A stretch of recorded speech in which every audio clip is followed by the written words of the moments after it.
عليكم ورحمة الله وبركاته. بسم الله الرحمن الرحيم. الحمد لله رب العالمين والعاقبة للمتقين، والصلاة والسلام على سيد الأنبياء والمرسلين وعلى آله وصحبه أجمعين. عن أبي هريرة رضي الله عنه أن رجلا قال لرسول الله صلى الله عليه وسلم: أوصني ولا تكذب. قال: لا تغضب، أو كما قال عليه الصلاة والسلام.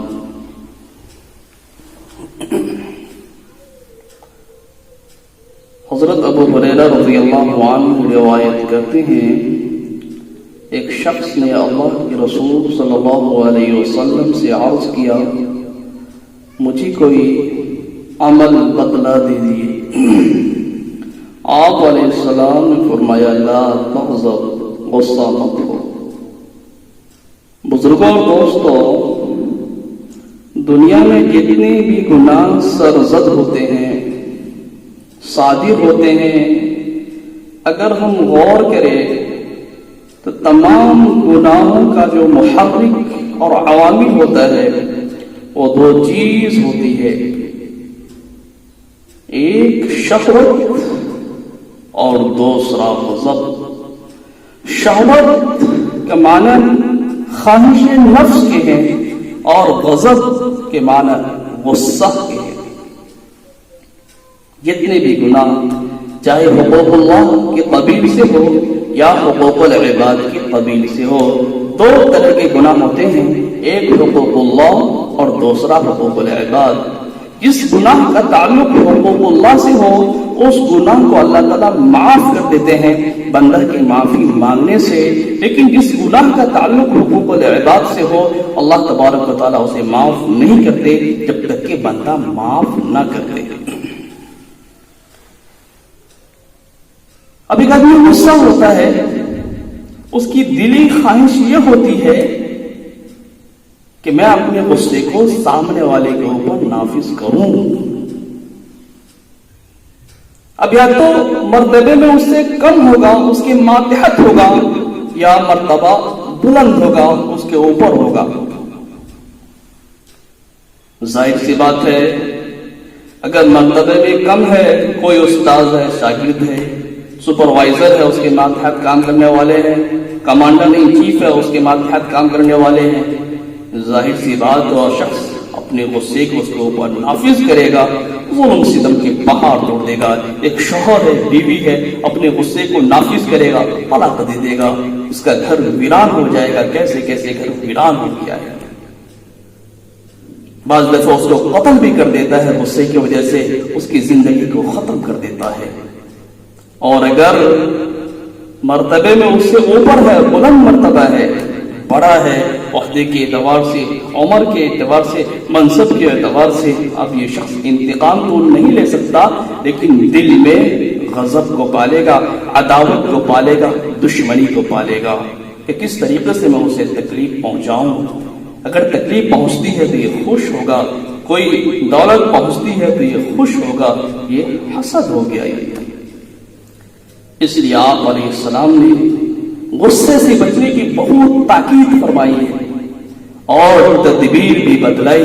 چنانچہ روایت موجود ہے، عطیہ سعدی رضی اللہ عنہ روایت کرتے ہیں، اس حدیث کو امام داؤد نے اپنی کتاب میں جگہ دی ہے کہ اللہ کے رسول صلی اللہ علیہ وسلم کا فرمان ہے: ان الغضب من الشیطان، کہ غصہ شیطان کی وجہ سے ہوتا ہے۔ وَإِنَّ الشَّيْطَانَ خُلِقَ مِنَ النَّارِ، اور شیطان کی پیدائش آگ سے ہے، شیطان آتشی ہے۔ وَإِنَّمَا تُطْفَأُ النَّارُ بِالْمَاءِ، اور آگ پانی سے بجھ جاتی ہے، لہذا تم میں سے کسی کو غصہ ہے فَلْيَتَوَضَّأْ، تو وہ وضو کر لے۔ ظاہر سی بات ہے، وضو کرنے سے اس کا غصہ یا تو ختم ہو جائے گا یا اعتدال میں آ جائے گا، کیونکہ غصہ یہ آگ کا شعلہ ہے جو انسان کے جسم میں بھڑکتا رہتا ہے۔ تبھی تو دیکھتے ہیں جو شخص مغلوب الغضب ہوتا ہے، غصے کی حالت میں ہوتا ہے، اس کا چہرہ سرخ ہو جاتا ہے، پورے بدن میں خون دوڑنے لگتا ہے۔ آپ علیہ السلام نے تدبیر بتلائی کہ وہ شخص وضو کر لے، اس کا غصہ اعتدال میں آ جائے گا۔ دوسری جگہ روایت موجود ہے، اذا غضب احدكم وهو قائم، اگر تم میں سے کسی کو غصہ آئے، وہ شخص کھڑا ہے، فلیجلس، بیٹھ جائے، اگر بیٹھنے سے غصہ ختم ہو جائے ٹھیک ہے، وَإِلَّا فَلْيَضْطَجِعْ، ورنہ لیٹ جائے۔ ظاہر سی بات ہے، ایک آدمی کھڑا ہے، کھڑے ہونے کی حالت میں ناگفتہ حالات سرزد ہو سکتے ہیں، جو نہ چاہے وہ بھی ہو سکتا ہے، جو ہنسی کا باعث بنے، بیٹھنے سے اس کا امکان کم ہو جائے گا اور لیٹنے سے اس کا امکان کم سے کم تر ہو جائے گا۔ اس لیے آپ علیہ السلام نے تدبیر بتلائی کہ وہ شخص لیٹ جائے۔ تیسری حدیث میں ہے کہ علموا یسروا ولا تعسروا، لوگوں کو تعلیم دو، تعلیم میں آسانی پیدا کرو، دشواری پیدا مت کرو۔ فإذا غضب أحدكم فليسكت، اور تم میں سے کسی کو غصہ آئے تو وہ شخص خاموش ہو جائے، خاموش ہو جائے، خاموش ہو جائے۔ 3 دفعہ یہ جملہ آپ نے ارشاد فرمایا۔ ایک اور حدیث ہے، اس میں اللہ کے رسول صلی اللہ علیہ وسلم فرمان ہے، لیس الشدید بسرعہ انما الشدید الذی یملک نفسه عند الغضب، بہادر طاقتور پہلوان وہ شخص نہیں ہے جو اپنے سامنے والے کو پچھاڑ دے، مغلوب کر دے، زیر کر دے، بلکہ حقیقت میں پہلوان طاقتور شخص وہ ہے جو غصے کے وقت اپنے نفس کو قابو میں رکھے، اعتدال کو پار نہ کرے۔ وہ شخص حقیقت میں پہلوان کہلانے کا مستحق ہے، کیونکہ انسان کا جو نفس ہوتا ہے وہ بہت مشکل سے زیر ہوتا ہے، بہت مشکل سے ہوتا ہے۔ سب سے بڑا دشمن انسان کا اپنا نفس ہوا کرتا ہے۔ اس لیے علیہ السلام نے ارشاد فرمایا، بہادر وہ شخص ہے جو اپنے نفس کو غصے کے وقت قابو میں رکھ لے۔ ایک صحابی اللہ کے رسول صلی اللہ علیہ وسلم سے عرض کرتے ہیں کہ میں غضب الہی سے، اللہ کے غصے سے میں کیسے بچوں؟ آپ علیہ السلام نے فرمایا، لا تغضب، تو غصہ مت ہو، اللہ بھی تمہارے اوپر غصہ نہ ہوں گے۔ لا تغضب، غصہ مت ہو۔ ایک اور حدیث ہے جس میں اللہ کے رسول صلی اللہ علیہ وسلم کا فرمان ہے کہ رضائے الہی کی خاطر غصے کے گھونٹ پینے سے بڑھ کر دوسرا کوئی گھونٹ ہو نہیں سکتا، ہو نہیں سکتا۔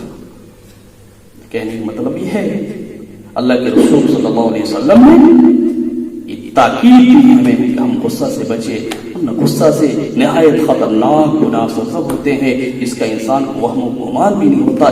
جتنے بھی طلاق واقع ہوتی ہے، اگر غور کرے تو تمام کی بنیاد غصہ ہوا کرتا ہے۔ انسان غصے کی حالت میں طلاق دے دیتا ہے، پھر بعد میں پچھتاتا ہے میں نے کیا بول دیا۔ تو غصہ سے بچنا نہایت ضروری ہے، نہایت ضروری ہے۔ غصہ جہاں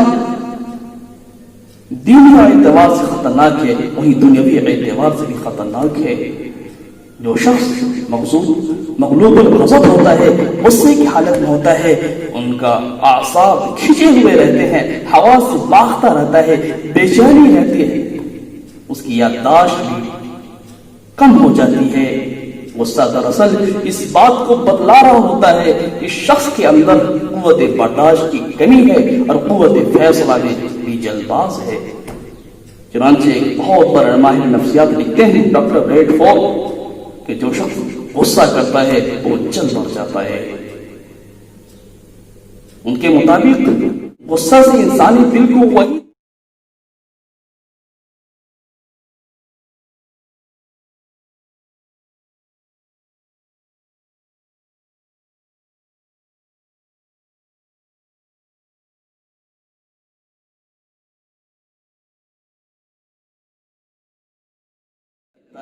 تکلیف میں آ جاتا ہے جب وہ شخص غصہ میں ہوتا ہے۔ لیکن واضح رہے وہ غصہ جو اعتدال سے بڑھ جائے، کیونکہ اللہ تبارک و تعالیٰ نے انسانی جسم کے اندر غصہ رکھا ہے، ایک مقصد کے تحت رکھا ہے تاکہ انسان اپنا دفاع کر سکے، اپنا دفاع کر سکے۔ تو غصے کا محل معصیت ہے، اللہ کی نافرمانی ہے، اس وقت انسان اپنے غصے کو ظاہر کر سکتا ہے. ایک شخص نماز نہیں پڑھتا ہے، ظاہر سی بات ہے اپنے غصے کو وہ سب اعتدال میں رہ کر ظاہر کر سکتا ہے. کوئی آدمی شراب پیتا ہے، وہ شخص اعتدال میں رہ کر اپنے غصے کو ظاہر کر سکتا ہے. کسی کا عورت غیر محرم مرد کے ساتھ گھوم رہی ہوتی ہے، وہ شخص اس اعتدال میں رہ کر اپنے غصے کو ظاہر کر سکتا ہے. اگر نہیں تو پھر وہ دیوس کہلائے گا. تو جس غصے سے روکا گیا ہے، غصے سے مراد جو نفسیات کی وجہ سے ہو، اللہ کے حدود اور شریعت کے احکام کی انسان پامال کر دے، اس غصے سے روکا گیا ہے. لیکن جو غصہ حدود میں ہو، اس سے روکا نہیں گیا ہے.